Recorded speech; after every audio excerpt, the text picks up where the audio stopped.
Oui, merci et bonjour, bonjour à tous. Donc, je vais essayer de vous retracer les perspectives d'évolution technologique dans le secteur des énergies renouvelables et en sortant du point de vue franco-français. Je vais essayer de me placer à l'échelle de la planète parce que je pense que c'est là que les enjeux se situent. Et puis, je reviendrai en fin d'exposé sur le livre blanc des énergies renouvelables, donc que le syndicat vient de publier. J'en ai qu'un exemplaire, donc je ne peux pas vous le laisser, mais il est téléchargeable sur notre site web, et donc vous aurez l'adresse du site web en fin d'exposé. Alors, je vais commencer par quelques considérations générales sur le constat que nous faisons aujourd'hui et qui pousse au développement des énergies renouvelables. Donc, c'est d'une part le développement, l'augmentation inéluctable des prix des énergies fossiles. Alors, il y a toujours des hauts et des bas, mais la tendance de long terme, elle est haussière, et pour un fait que tout le monde peut reconnaître, c'est que la planète n'est pas infinie et que, quel que soit le terme, il y aura bien un jour une limite aux ressources fossiles. Le deuxième constat, c'est celui du réchauffement climatique qu'on a facilement tendance pour le moment à oublier. Les problèmes environnementaux en ces périodes de crise économique passent un peu à l'arrière-plan, mais je pense que c'est quelque chose qu'il faut regretter parce qu'ils vont de toute façon nous revenir inéluctablement.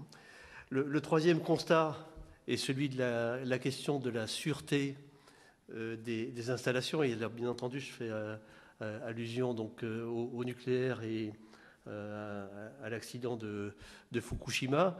Je ne veux pas dire par là qu'on risque d'avoir qu'on aura la même chose, mais on est aujourd'hui conscient que le risque zéro n'existe pas et que cela aura de toute façon des conséquences sur le coût des installations. Parallèlement à ces constats, les énergies renouvelables ont connu des évolutions technologiques assez spectaculaires ces dernières années. Donc c'est illustré ici par ces deux petites images. Donc vous voyez ce que sont devenues les éoliennes modernes, ce que devient le chauffage au bois avec des appareils ultra performants. Donc les énergies renouvelables sont en train de parcourir une courbe d'apprentissage qui va un peu dans le sens inverse des énergies conventionnelles où les prix augmentent, alors que celles des énergies renouvelables, à la fois les performances technologiques s'améliorent et en même temps les coûts diminuent. Suite à ce constat, l'objectif qui était institué au niveau national est celui de passer à 23% d'énergie renouvelable dans notre mix énergétique à l'horizon 2020, sachant qu'on partait de 9% en 2006, donc avant le Grenelle de l'environnement. Et nous considérons que c'est un minimum, c'est pas un plafond, et que c'est un effort qu'il faudra prolonger après 2020. Alors, quelques rappels sur ce qu'on entend par énergie renouvelable. Il s'agit essentiellement des énergies qui sont issues du soleil et qu'on peut transformer directement, soit pour faire de la chaleur, soit pour faire de l'électricité. Et il y a ensuite celles qui sont indirectement issues du soleil. C'est bien le soleil qui provoque les courants d'air, l'énergie éolienne, qui provoque le cycle hydrologique et donc l'hydraulique. La plupart des énergies dites marines sont également en dehors de l'énergie marémotrice, les énergies des océans, les courants, la houle, l'énergie thermique, tout ça est provoqué par l'énergie solaire, la croissance de la biomasse également. Et on a une autre ressource d'énergie dite renouvelable qui est celle qui est issue du magma terrestre, qui est la géothermie. Vous remarquerez au passage qu'on a en fait deux grands réacteurs nucléaires, un réacteur de fusion qui est le Soleil et un réacteur de fission qui est donc le magma terrestre.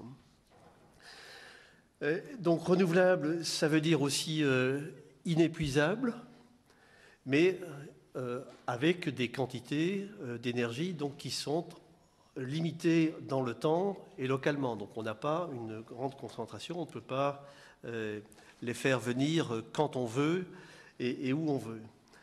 Elles sont renouvelables, mais à condition de veiller à ce qu'elles restent renouvelables, et je pense notamment à la question de la biomasse qui ne serait pas renouvelable si on ne la gérait pas correctement. Ce sont des énergies qui ont peu d'impacts environnementaux et notamment donc, elles n'émettent pas de gaz à effet de serre, au moins au niveau de leur exploitation. Donc il peut y avoir des émissions de gaz à effet de serre pour fabriquer les équipements donc, qui servent à transformer ces énergies, mais il n'y en a pas au moment de leur exploitation. Peu d'impacts environnementaux, il y en a néanmoins. Donc il faut veiller donc, à les minimiser. Je pense à l'impact de l'hydraulique sur la vie aquatique, faune et flore. Ça peut être aussi l'impact des éoliennes également sur la faune, la flore, sur le milieu humain, le bruit, etc. L'impact visuel. La biomasse peut avoir des émissions polluantes nocives à la santé. Donc tout cela, ce sont des impacts qui ne sont pas très grands, mais qu'il faut quand même savoir minimiser. Elles ont aussi, donc, comme elles sont variables, qu'on ne peut pas les commander, pas toutes en tout cas, il faut aussi donc apprendre à gérer donc, cette puissance. Il y a maintenant des énergies renouvelables qui sont tout à fait stockables, comme la biomasse ou l'hydraulique, et qui peuvent même servir d'éléments de stockage pour d'autres énergies, comme l'hydraulique par exemple. Enfin, elles ont une compétitivité qui est encore très inégale, suivant les filières, même si elles sont en progression très rapide. Et donc, pour se développer, elles nécessitent encore donc, un soutien des différentes des puissances publiques. Je vous l'ai dit, donc deux grands réacteurs, je ne reviens pas sur la considération, mais donc c'est des réacteurs qui vont encore fonctionner pendant 5 milliards d'années, donc on a de quoi voir. Donc si on a encore 5 milliards pour trouver un autre système, 5 milliards d'années pour trouver un autre système solaire. Donc l'autre ressource qui n'est ni d'origine soleil ni d'origine géothermie, c'est donc les marées qui sont dues donc à la variation de position du soleil par rapport de la Lune par rapport au soleil. Mais vous allez voir que c'est assez minime comme ressource. Alors justement, donc les ressources disponibles, j'ai pris comme unité d'énergie, donc la consommation annuelle. Alors j'ai pris celle de 2008, ça n'a pas beaucoup évolué depuis, mais ça vous donne de toute façon les ordres de grandeur. Et donc je l'ai appelé E. Et donc l'énergie solaire qui est interceptée par la Terre, y compris l'atmosphère, hein, donc c'est un peu plus de 10 000 fois cette quantité d'énergie. Maintenant, celle qui traverse l'atmosphère et qui arrive sur la surface du globe, il en reste à peu près donc 7300 fois. Et c'est cette énergie qui va ensuite se convertir donc en cycle hydrologique, en photosynthèse, en vent divers courants marins. Et donc vous voyez que le cycle hydrologique, qu'on ne capte pas entièrement hein, malheureusement, c'est 2400 fois la consommation d'énergie de l'humanité. L'ensemble des vents courants marins, ça fait 23 fois la consommation d'énergie. Et fait important, regardez la photosynthèse, la croissance annuelle de la biomasse, ça représente seulement 2,5 fois la consommation d'énergie de l'humanité. Et avec ça, il faut aussi manger, faire des meubles, de la construction, et ce sont des besoins donc, qui passent avant les besoins énergétiques. Donc la biomasse est une ressource qui est considérable, mais qui n'est pas en quantité illimitée qu'il faut vraiment apprendre à bien gérer et avec des priorités. Donc les marées, vous voyez que c'est finalement pas grand-chose comparé donc à l'énergie solaire. Et quant à la géothermie, si on considère donc le flux d'énergie qui vient du magma terrestre, ce n'est pas non plus très élevé. Mais par contre, là, ce qui est exploité, ce n'est pas le flux, mais le stock. Et je vous ai donné un exemple. C'est donc le stock contenu dans 1 km3 de masse terrestre dans les roches. Si on le refroidit de 20 ans, il peut produire donc 13 mégawatts pendant 20 ans. Et c'est donc, on a une énergie qui est tout à fait considérable de ce côté-là. Alors, les énergies renouvelables, elles sont en cours de développement technologique et donc elles sont en train de parcourir une courbe d'apprentissage. Et voilà ce que nous apprend l'expérience sur cette courbe d'apprentissage, c'est qu'on commence en fait par augmenter les coûts. C'est-à-dire que à partir du moment où on commence à faire de la recherche sur une technologie, on part de considérations sur les coûts projetés, et au fur et à mesure qu'on avance dans la recherche, on découvre des coûts supplémentaires. Et donc quand on passe à la partie développement, on en découvre encore. Pour vous donner l'exemple de l'éolien en mer, on fait des projections sur les coûts que ça peut représenter, et puis quand on passe à la pratique et qu'on découvre les problèmes qu'il peut y avoir avec la géotechnique des sous-sols marins, eh bien, on s'aperçoit que les coûts étaient sous-estimés. Et donc, on parcourt une courbe qui commence par monter. Et ensuite, c'est au moment seulement où on arrive au stade de la démonstration et puis de la diffusion à grande échelle que l'on peut avoir des diminutions donc, de coûts importantes.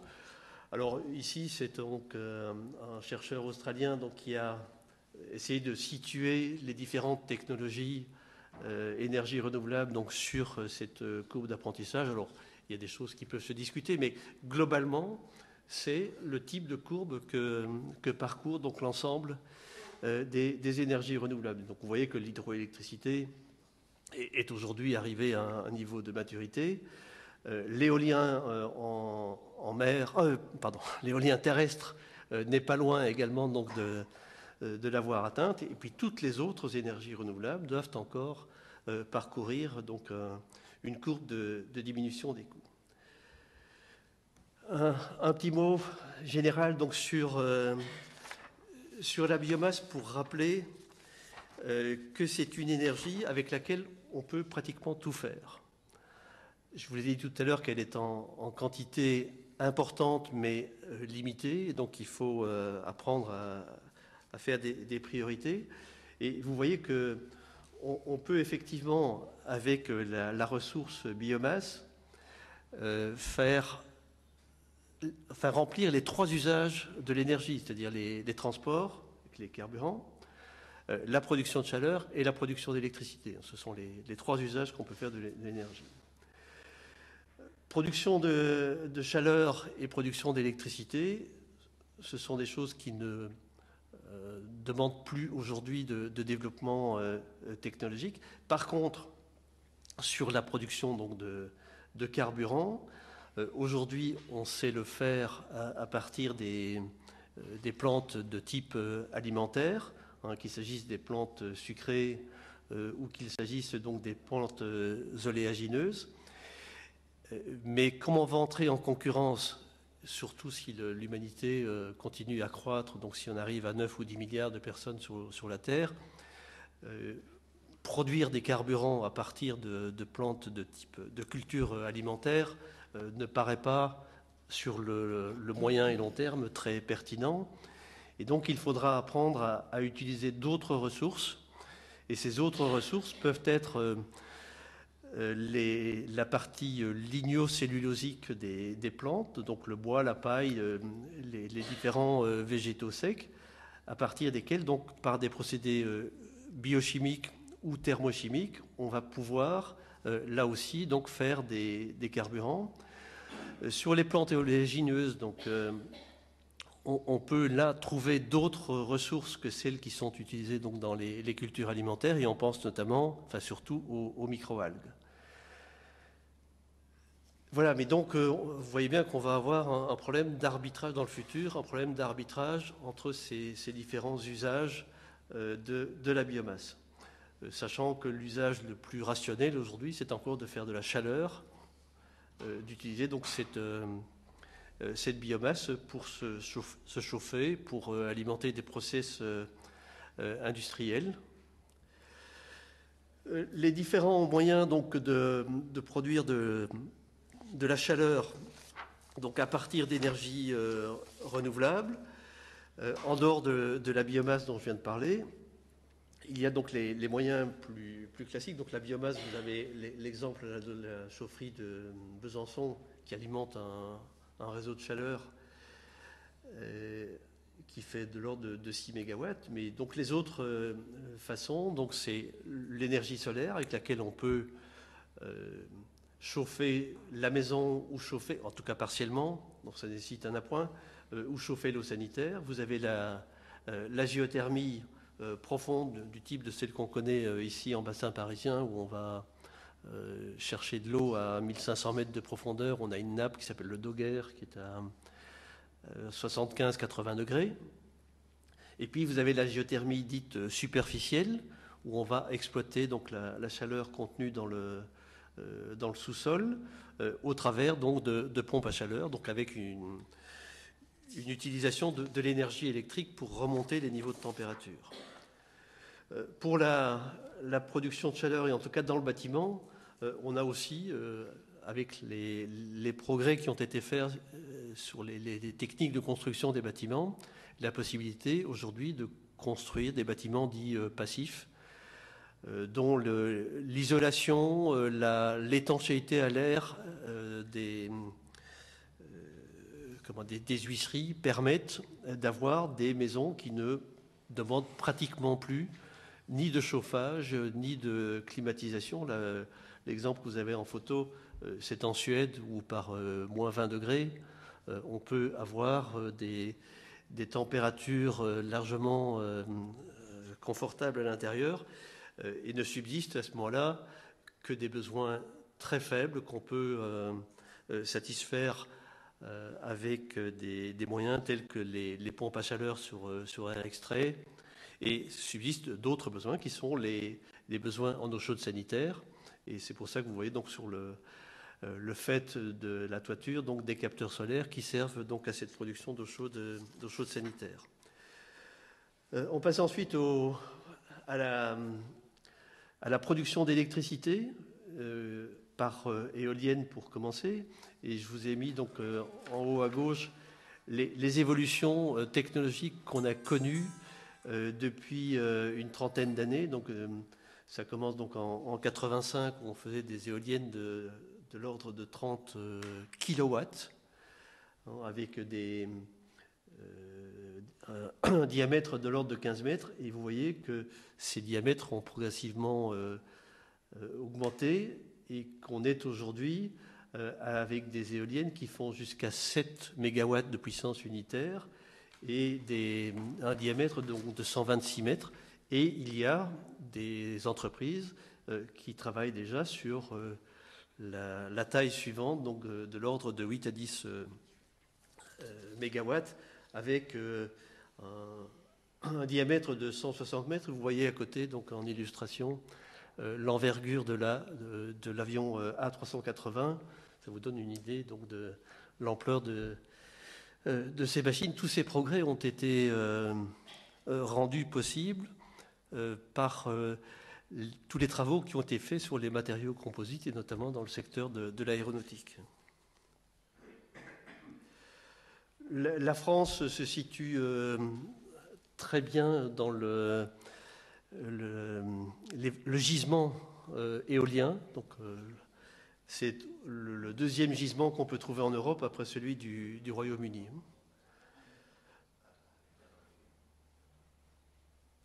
C'est bon ? Et donc l'éolien aujourd'hui, vous avez vu sur la courbe d'apprentissage là tout à l'heure, il est pratiquement à maturité donc sur Terre. Il est en train donc maintenant de gagner la mer. On a à peu près 200 000 mégawatts installés donc sur Terre dans le monde. Il y a un peu moins de 4000 mégawatts seulement utilisés donc en éolien marin. Et éolien marin dit posé, c'est-à-dire avec des fondations. Donc on est tout au début du déploiement de cette technologie et on est déjà en train d'étudier donc l'étape suivante, vous voyez sur la droite, qui est l'éolien flottant mais ancré, ce qui permettra d'installer des éoliennes avec des profondeurs allant jusqu'à 150 mètres. Pour le moment, avec l'éolien posé, on est limité entre 30 et 50 mètres de profondeur. Aller jusqu'à 150 mètres, ça permettra d'avoir un champ beaucoup plus grand. Alors, on passe à l'énergie solaire, donc pour laquelle donc, on a deux types de conversion possible de l'énergie solaire en électricité. Donc, il y a la voie thermodynamique, pour laquelle donc, on va concentrer le rayonnement solaire pour atteindre des températures très élevées, soit dans des tubes, soit dans des chaudières qui sont au sommet de la tour que vous voyez, et ensuite d'actionner une turbine. Cela nécessite d'avoir du rayonnement solaire direct, donc pas de nébulosité, et c'est pour ça que les zones géographiques où l'on peut utiliser ces technologies sont relativement limitées. Donc vous voyez sur la carte en haut à gauche que c'est essentiellement donc, dans les zones désertiques du type Sahara qu'on peut utiliser ces technologies. Et en haut à droite, vous voyez la surface qui serait nécessaire si on voulait satisfaire tous les besoins de l'humanité en électricité à partir donc de cette technologie. Ça représenterait une surface importante, mais relativement limitée finalement, comparée donc à la taille du désert du Sahara. Vous avez donc également, donc, pour fixer les ordres de grandeur, ce qui serait nécessaire pour satisfaire les besoins de l'Europe. Alors ça avait été fait, ce dessin a été fait à l'époque de l'Europe à 25, mais à 27, ça ne change pas beaucoup. C'est une technologie donc, qui est encore aujourd'hui relativement chère. Donc, vous avez là, à partir de la droite, donc, les deux courbes suivant le nombre d'heures d'ensoleillement direct, donc à 2000 heures ou à 2600 heures. On est aujourd'hui à des coûts donc, qui sont compris entre 200 et 300 euros du mégawattheure. Alors, je suppose que vous avez en tête les coûts, puisque la Cour des comptes vient d'en publier, donc tout le monde a en tête le coût. On va faire des arrondis, 50 euros par mégawattheure pour le nucléaire amorti, 70 euros par mégawattheure pour l'éolien, 70 à 90, si je me souviens bien, pour le PR. Enfin, c'est pour vous resituer donc, les ordres de grandeur.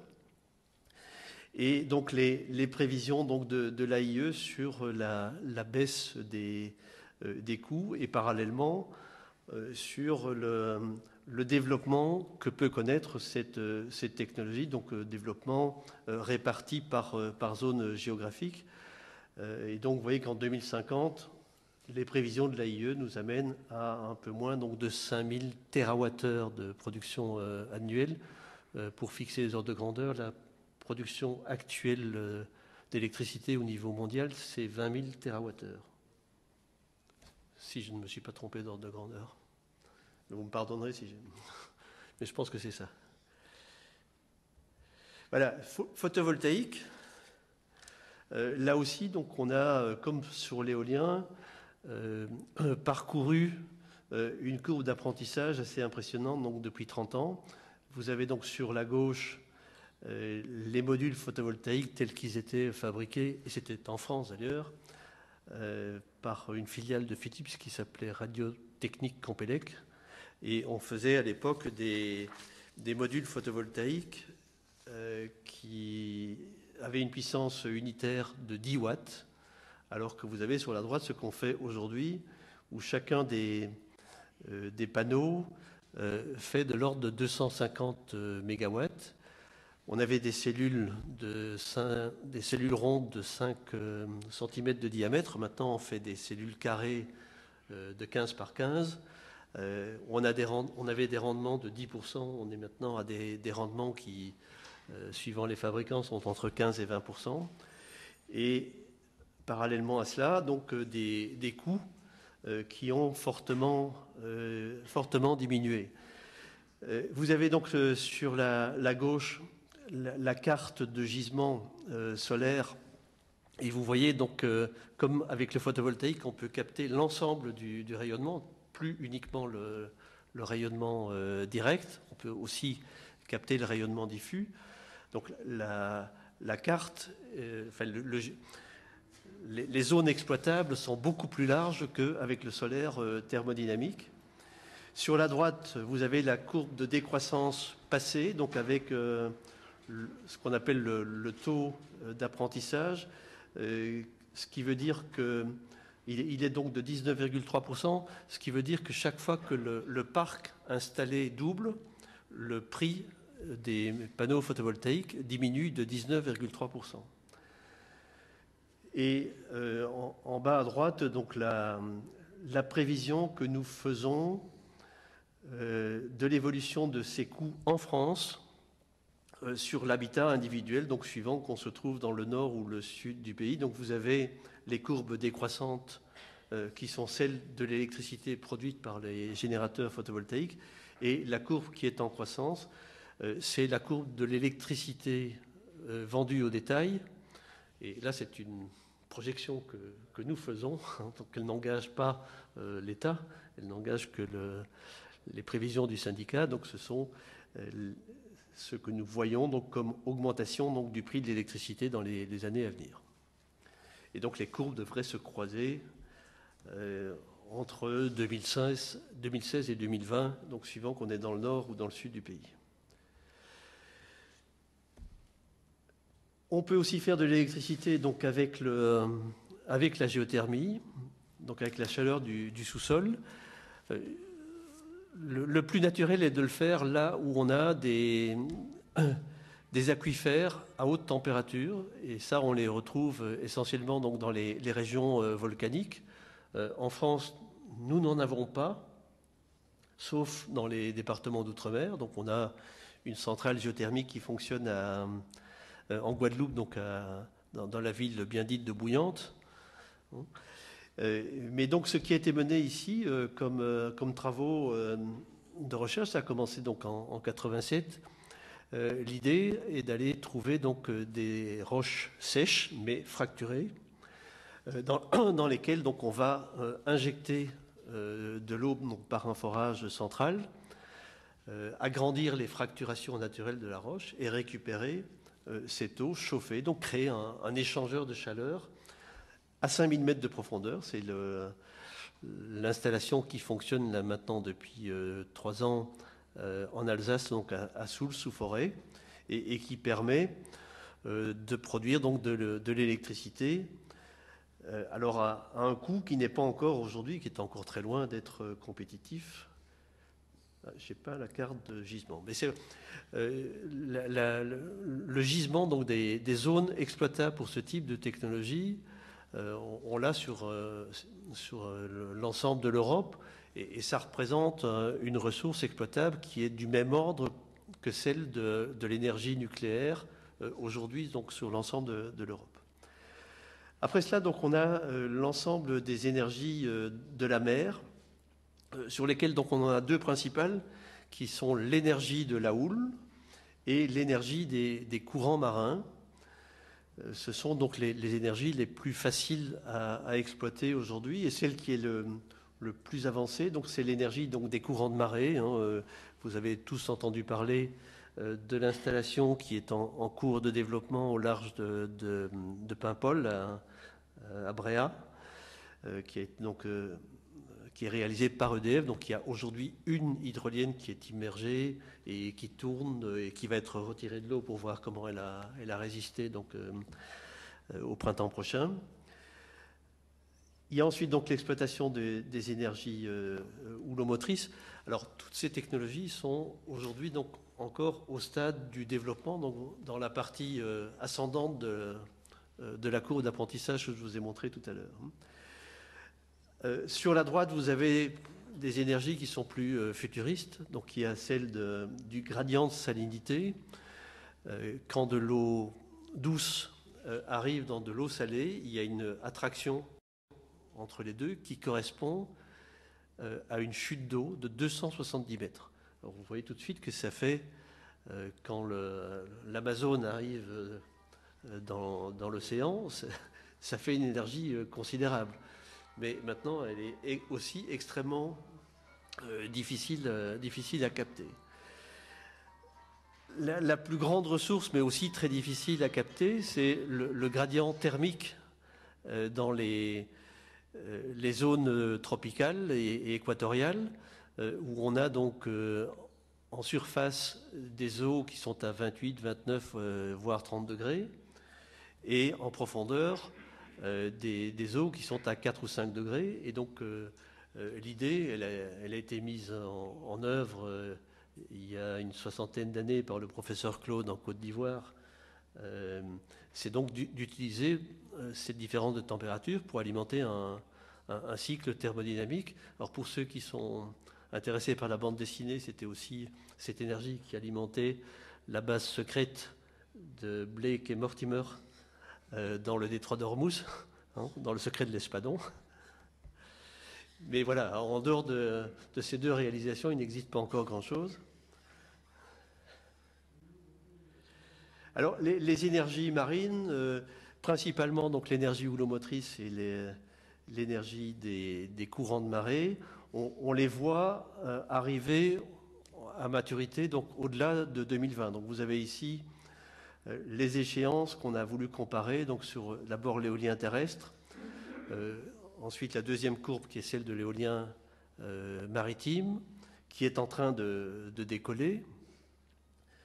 Et puis finalement, donc, on pense qu'au-delà de 2020, on pourra amorcer la même courbe donc, avec les deux premières énergies marines que sont la houlomotrice et les courants de marée. Alors si je regarde ce qui se passe aujourd'hui au niveau mondial, la part donc, des énergies renouvelables donc, en 2009 représentait 16%, oui. Représentait 16% donc, sur l'ensemble des utilisations de l'énergie. Avec essentiellement l'utilisation donc, de la biomasse, y compris dans ces modes les moins performants que peuvent être donc la préparation de la cuisine dans les pays en développement, etc.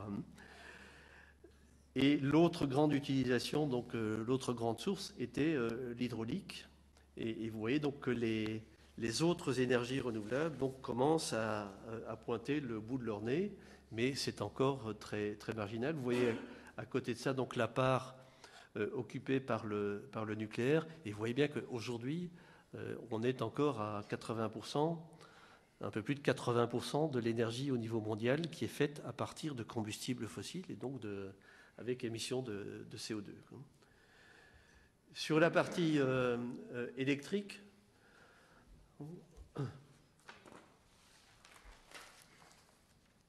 là on a donc là aussi donc essentiellement des combustibles fossiles.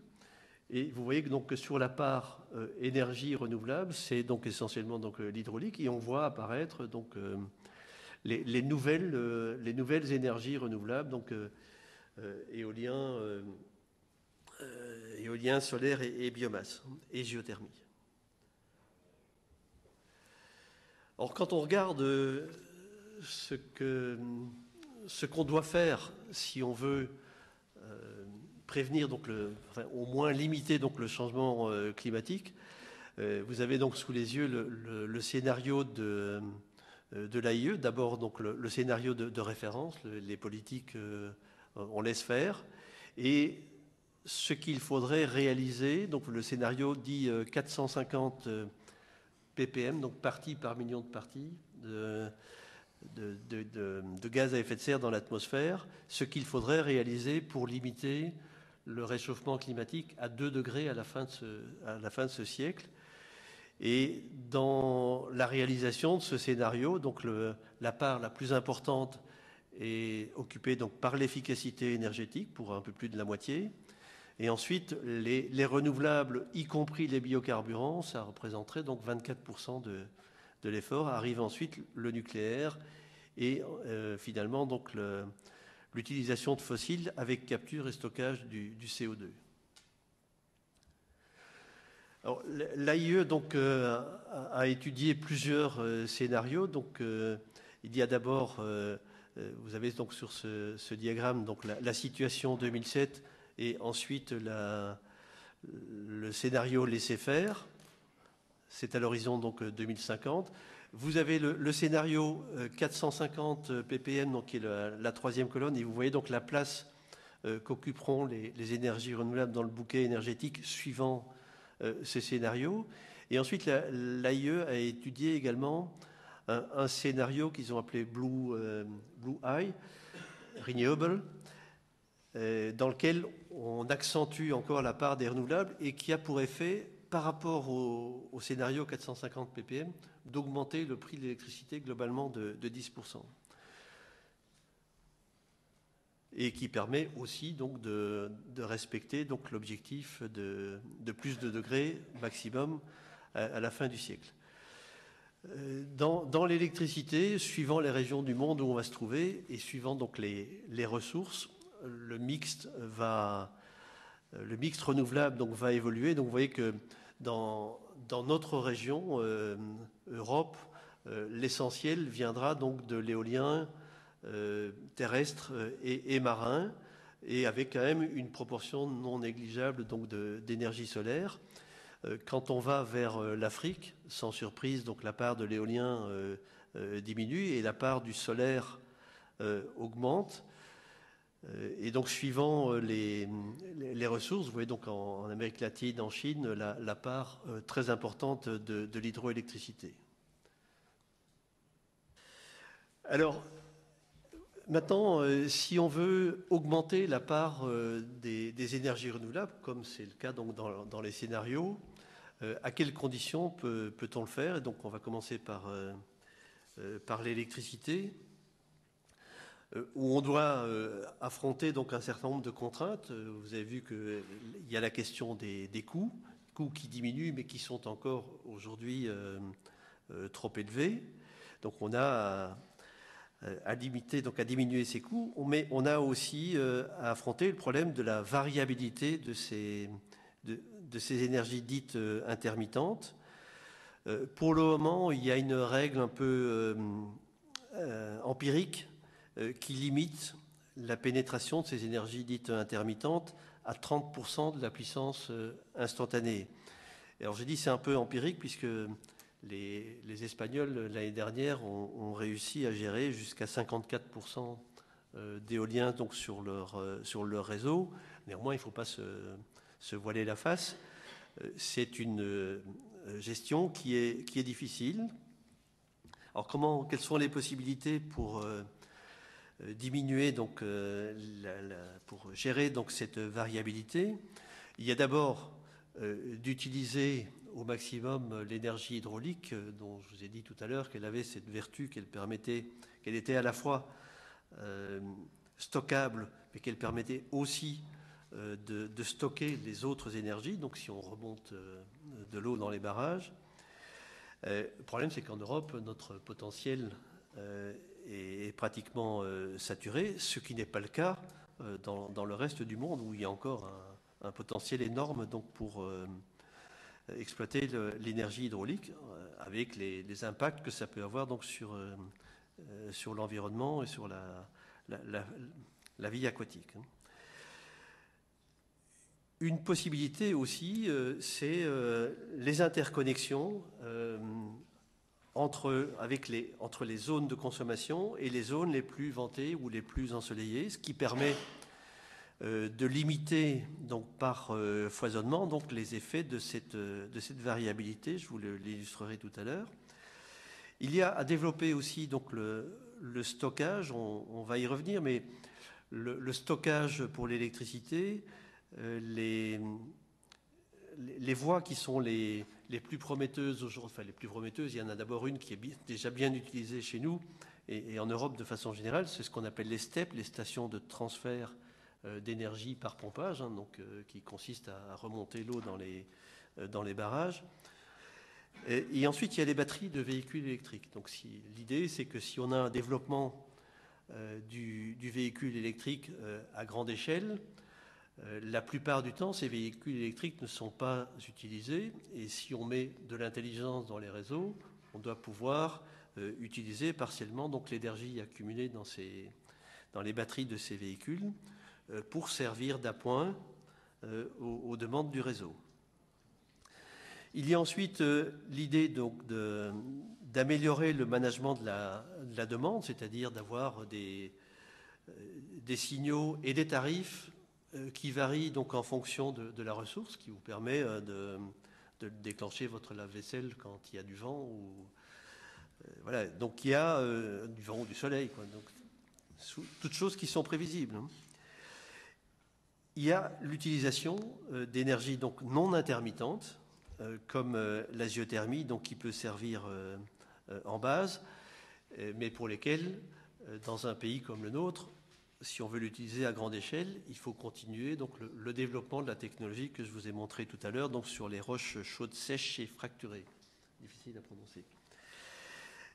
Et finalement, donc, il y a également donc, la biomasse qui a la vertu, elle, d'être stockable, mais je rappelle encore une fois qu'elle est en quantité relativement limitée, et puis terminée donc, par l'appui flexible des fossiles, mais en dernier recours. Les technologies de stockage qui sont décentralisées, donc il y en a de divers types hein, qui permettent de stocker l'énergie au niveau de l'utilisation. Ça peut être les batteries, ça peut être les supercondensateurs ou les volants d'inertie et qui permettent des durées de stockage qui sont de l'ordre de la minute ou de la dizaine de minutes, mais qui permettent de pallier partiellement donc la variabilité de ces énergies. Par contre, les batteries, ça peut porter sur des durées un peu plus grandes. Il y a ensuite les technologies, les diverses technologies de stockage dit de masse, qui là sont centralisées et qui sont donc de plusieurs types. Donc il y a en haut à droite les fameuses STEP, donc qui sont déjà bien utilisées aujourd'hui. La Suisse fait beaucoup d'argent grâce à l'utilisation de ces STEP. Hein. Elle nous achète de l'électricité la nuit quand elle ne vaut presque rien, et nous la revendent 12 heures après en quadruplant le prix. Et ils sont les premiers à profiter du développement de l'éolien en Allemagne, par exemple. On peut ensuite, passer par l'hydrogène, donc hydrolyse de l'eau, électrolyse de l'eau, pardon, et ensuite réutiliser cet hydrogène donc, au moment où on a besoin d'électricité.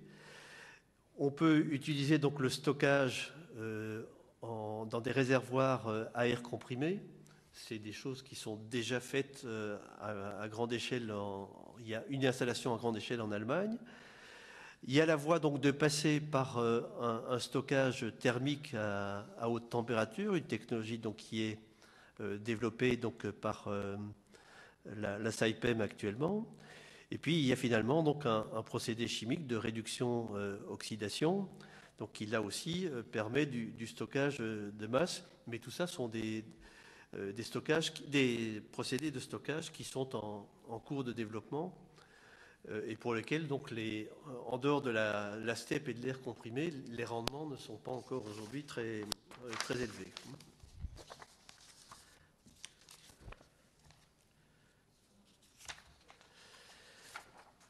Je reviens sur les centrales solaires thermodynamiques qui ont cette vertu donc de produire de la chaleur, ce qui est plus facile à stocker que de l'électricité. Et donc on peut faire du stockage sur sel fondu, ce qui permet donc de décaler la production d'électricité. Donc vous voyez qu'ici, dans l'exemple qui est montré là, l'excédent pendant la journée, donc on va le stocker, ce qui permet de prolonger la production d'électricité au-delà du coucher du soleil, et on peut même aller jusqu'à passer la nuit complète. Donc il y a une installation comme celle-là qui fonctionne aujourd'hui en Espagne. Mais quoi qu'il en soit, donc les réseaux deviendront intelligents et il faudra développer du stockage, et du stockage qui peut être du stockage décentralisé, donc au niveau des micro-réseaux, au niveau des quartiers, et du stockage qui peut être centralisé, donc du type de ce que je viens de vous montrer, les steppes ou les réservoirs à air comprimé ou la production d'hydrogène. Et adapter les moments de consommation au moment de production d'énergie en grande quantité. Une illustration donc des possibilités de foisonnement donc, qui permettent donc, de mieux gérer cette variabilité des énergies renouvelables. Donc c'est le projet Desertec, qui est un projet qui est conçu actuellement donc, par un consortium de sociétés allemandes auxquelles se sont joints donc, un certain nombre de sociétés françaises, dont Saint-Gobain, le RTE, donc, qui est intéressé évidemment par les lignes de transport, parce que tout ça demande à développer fortement donc, les lignes de transport d'électricité, et où vous avez donc, on produirait l'énergie électrique là où les ressources sont les meilleures, donc le long des côtes pour l'éolien, au milieu du Sahara pour le solaire, et on pourrait donc alimenter aussi bien l'Afrique du Nord que l'Europe étant également bien dotée donc en gisements éoliens. Pour illustrer aussi donc l'intérêt de ces interconnexions et ce que signifie le foisonnement de ces ressources. Il n'y a pas que les sources variables qui foisonnent, il y a également donc la demande qui foisonne, et donc ce qu'il faut regarder, c'est comment la demande varie par rapport à ces ressources. Et donc là, vous avez donc l'illustration de ce que donnerait un mix de 60 sur la plaque européenne, un mix de 60% d'éolien et de 40% de solaire. Donc vous avez la courbe à gauche, la courbe bleue, c'est la courbe de l'éolien. La courbe orange, c'est la courbe du solaire sur l'année. Et au milieu, donc, vous avez en rouge la courbe de la demande. Et sur la droite, donc, vous avez en vert la somme de l'éolien et du solaire, et toujours en rouge la courbe de la demande. Et vous voyez que la courbe de la demande varie à peu près de la même façon que la courbe de production du mixte 60% d'éolien, 40% de solaire. Ce qui ne veut pas dire qu'il ne faut pas de stockage, au contraire, mais ça veut dire qu'il ne faut pas de stockage sur de la longue durée. Alors maintenant, dans les usages thermiques, comment peut-on augmenter donc, la part des énergies renouvelables? Il y a d'abord via l'électricité, à partir du moment où on augmente la part de l'électricité donc dans des renouvelables donc dans l'électricité, les utilisations performantes de l'électricité deviennent ipso facto des usages énergie renouvelable, et donc c'est les pompes à chaleur et ensuite donc l'ensemble des usages performants qu'on peut trouver donc dans l'industrie. On peut encore augmenter fortement, et c'est sa meilleure utilisation, donc l'usage de la biomasse. Également donc l'usage de la géothermie, et là on n'a pas besoin, dans les usages chaleur, on n'a pas nécessairement besoin de très haute température. Donc on a en France des nappes aquifères à des niveaux de température qui permettent de satisfaire une grande partie, en tout cas, des besoins de chauffage d'habitation. On peut même, dans certaines régions, en Alsace par exemple, alimenter des process industriels. Donc il y a un projet qui est en cours de réalisation actuellement donc, sur une usine de l'agroalimentaire avec 24 MW de production thermique à 160 degrés. C'est un premier exemple. Il y a ensuite donc, le développement de tout ce qui est solaire, avec les nouveaux procédés donc à très haute température, enfin très haute pour le solaire, température, donc à des températures qui vont monter au-delà des 100 degrés. Donc il y a à la fois la possibilité de faire de l'eau chaude, du chauffage de bâtiments, des procédés industriels. Il faudra donc développer les réseaux de chaleur parce que c'est ce qui permet de valoriser le mieux un certain nombre de ressources renouvelables telles que la biomasse ou la géothermie, et même bientôt, ça se fait déjà dans certains pays étrangers, le solaire. Et il faudra également donc développer le stockage thermique. Ce qui paraît le plus prometteur, donc c'est sur des réseaux de chaleur de développer le stockage intersaisonnier souterrain, donc en stockant la chaleur donc, dans des nappes souterraines. Mais il y a aussi donc, des travaux qui sont menés au niveau de l'habitat directement, donc avec des matériaux à changement de phase qu'on va pouvoir inclure dans les murs d'une construction de façon à augmenter son inertie thermique. Dans les transports, si on veut augmenter la part des énergies renouvelables, il y a de nouveau cette possibilité de le faire via l'électricité, donc en utilisant des véhicules électriques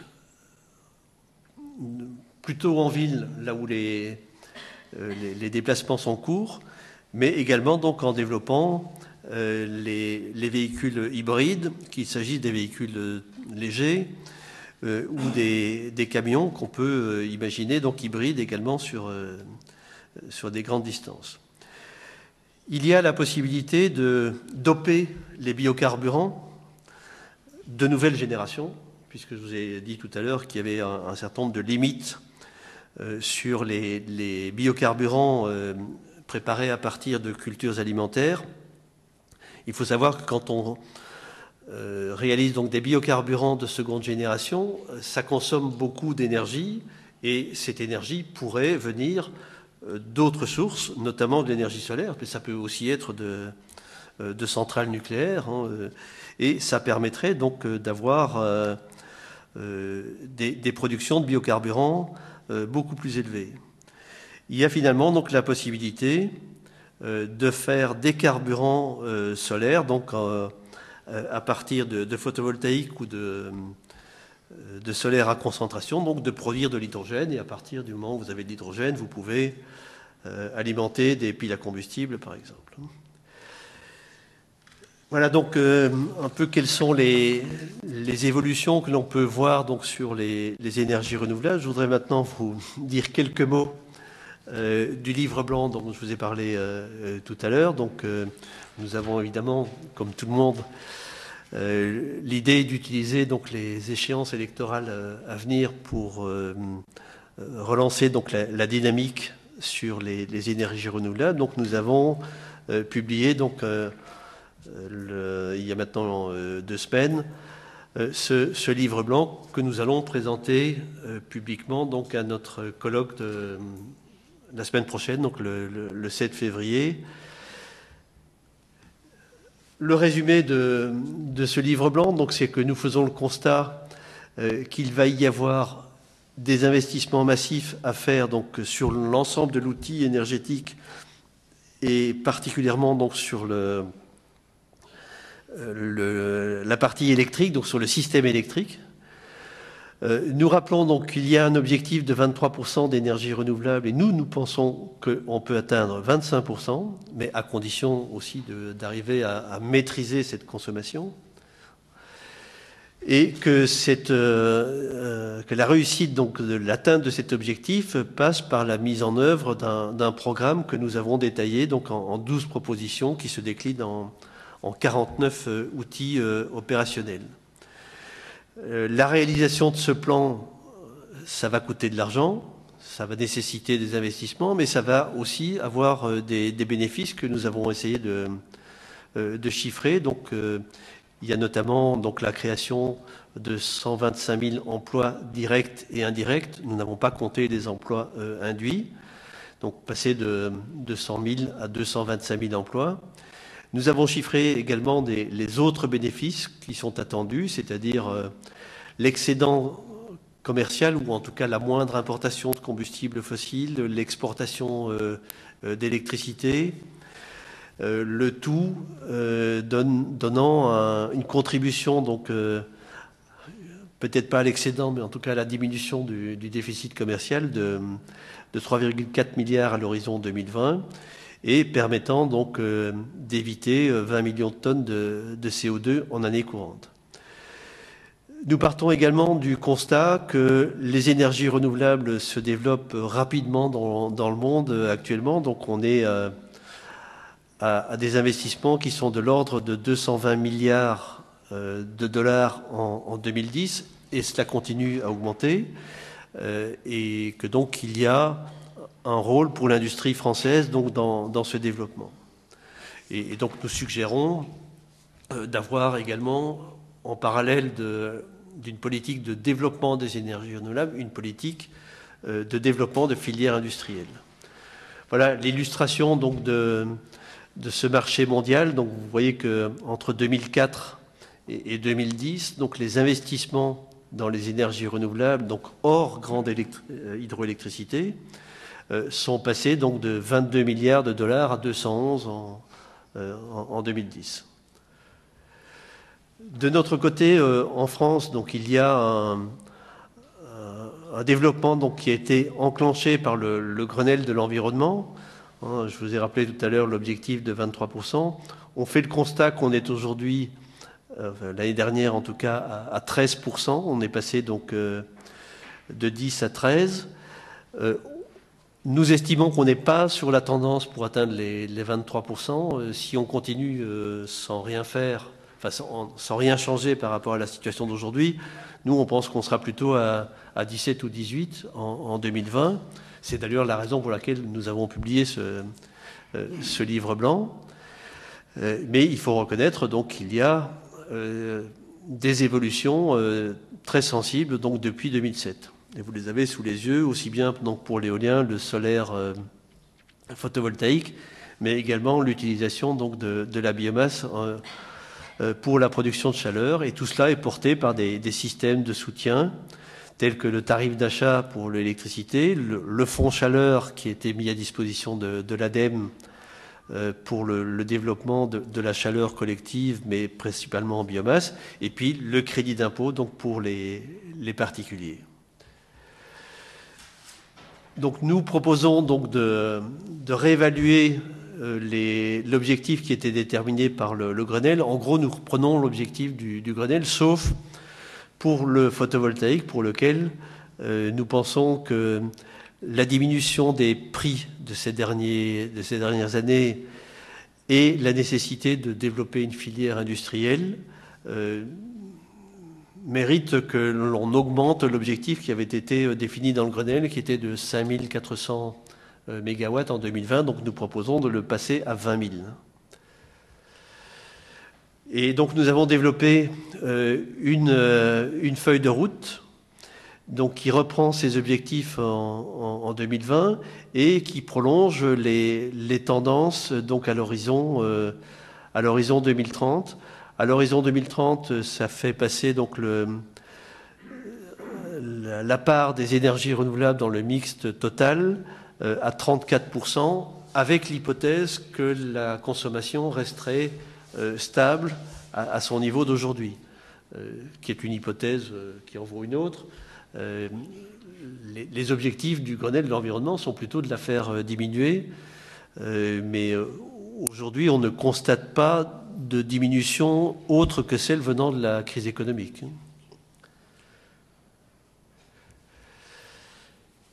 Nous proposons notamment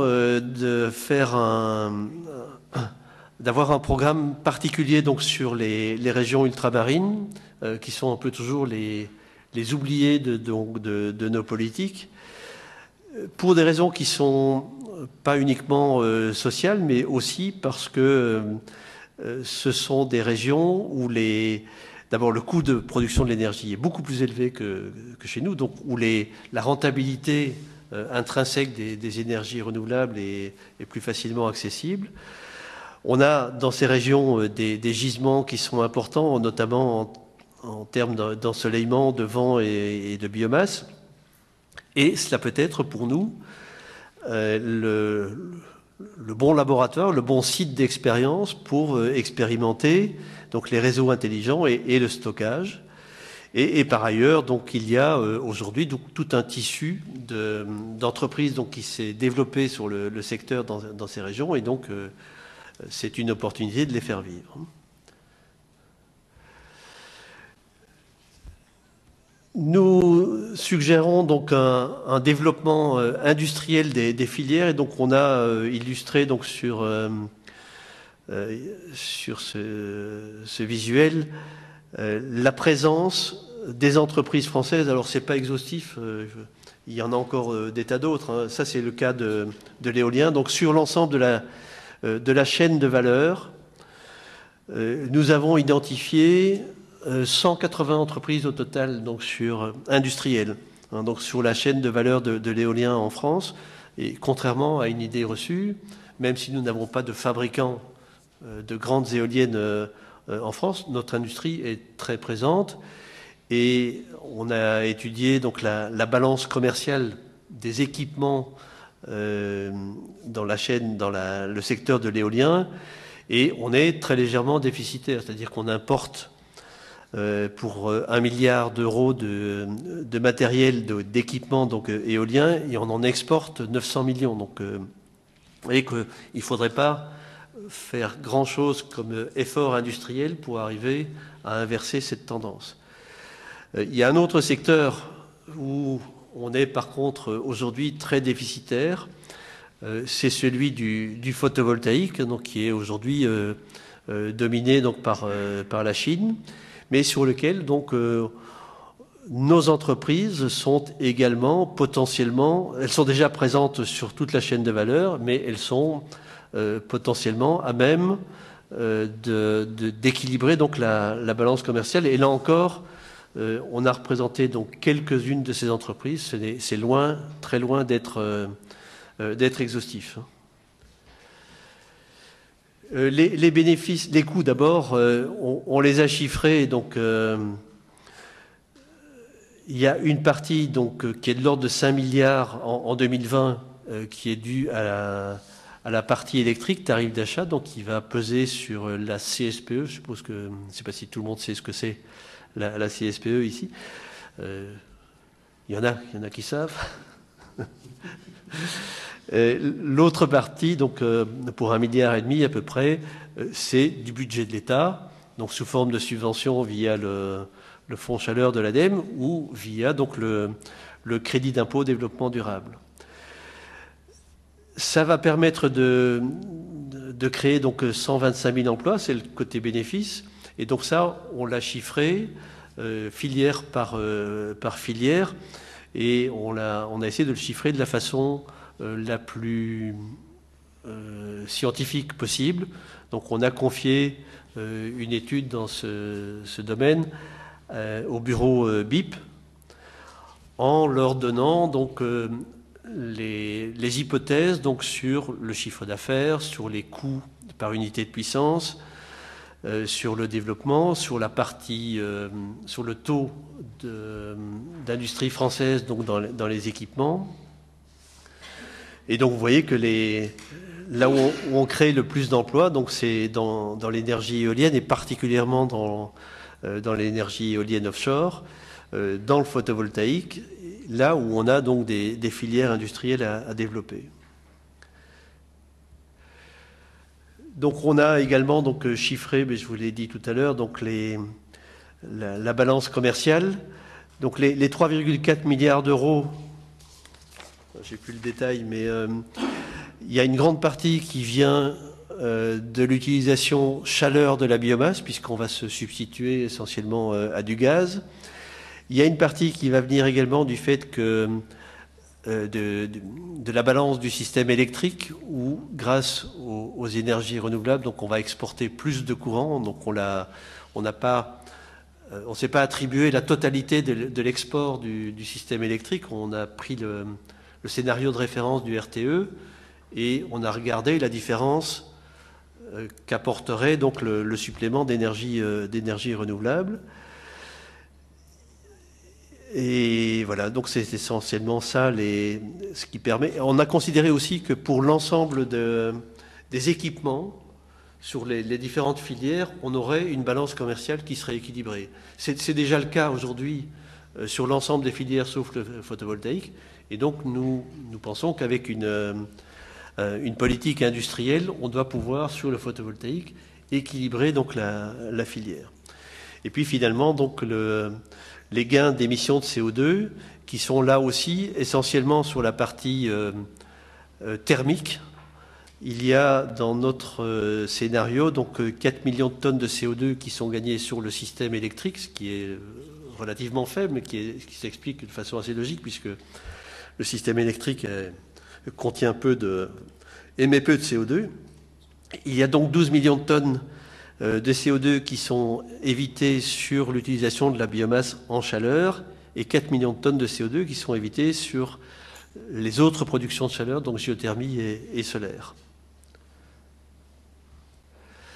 Et donc, derrière, donc, nous avons décliné une série d'outils, donc les 12 outils, les 12 propositions qui se décomposent donc au total en 49 outils. Les premières donc, sont spécifiques à des filières, donc sur l'éolien terrestre, où on demande essentiellement donc, une simplification des différentes procédures administratives. Il y a ensuite donc, l'éolien en mer, où il y a aussi de l'administration à réduire, mais surtout donc, à poursuivre donc, la politique d'appel d'offres qui est menée actuellement et enclencher le même type de politique donc, sur les énergies marines en fonction de l'émergence de leur maturité. On a donc aussi à reconstruire la filière photovoltaïque, donc après les avatars qu'elle a connus ces dernières années. Profiter des atouts de l'hydroélectricité, donc sur lesquels il n'y a plus un très grand potentiel de développement, mais il y en a encore un qui est indéniable, donc il faut le développer. Et puis aussi, il faut probablement mettre en place de nouvelles stations de transfert d'énergie par pompage, j'ai à le dire.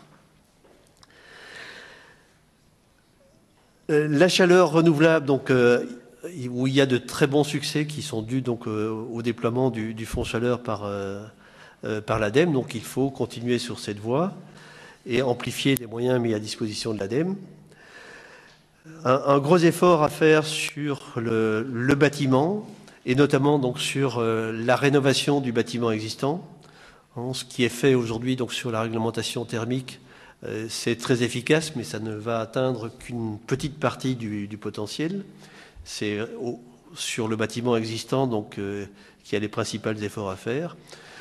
Alors, avoir évidemment je l'ai déjà dit, des politiques industrielles qui vont permettre à la fois de consolider ce qui existe et de développer des nouvelles filières, notamment sur la géothermie ou les énergies marines.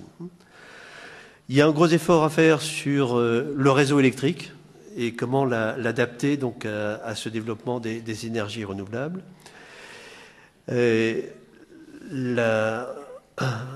Un des outils que l'on prend, enfin une des propositions essentielles, c'est celle de l'autonomie énergétique donc dans les îles et les départements d'outre-mer. Et puis, si on fait tout ça, c'est aussi pour participer au concert international de développement des énergies renouvelables, donc mettre le cap à l'international en apprenant à chasser en meute avec l'ensemble des entreprises, mais avec l'aide des pouvoirs publics, aide qui n'est pas nécessairement une aide financière, hein, qui est plutôt une aide à l'introduction. Voilà, en conclusion, les énergies renouvelables, la ressource, elle est évidemment immense. C'est pas là que se situe le problème. Le problème, donc, c'est la compétitivité, c'est le stockage et c'est le fait que donc le soutien par les politiques publiques doit continuer et surtout avec beaucoup de visibilité et éviter donc les à-coups, les stop and go que nous avons connus ces dernières années. Et donc on a devant nous donc un grand potentiel donc de réindustrialisation qui est basé à la fois sur des grands groupes, des très grands groupes du type Alstom, Areva, mais aussi donc un ensemble de PME. Et voilà, donc vous avez le livre blanc donc sur le site, dont vous avez donc l'adresse là-bas. Vous pouvez aussi, à cette occasion, vous inscrire au colloque qui aura lieu mardi prochain, mais il n'y a plus beaucoup de place. Dépêchez-vous.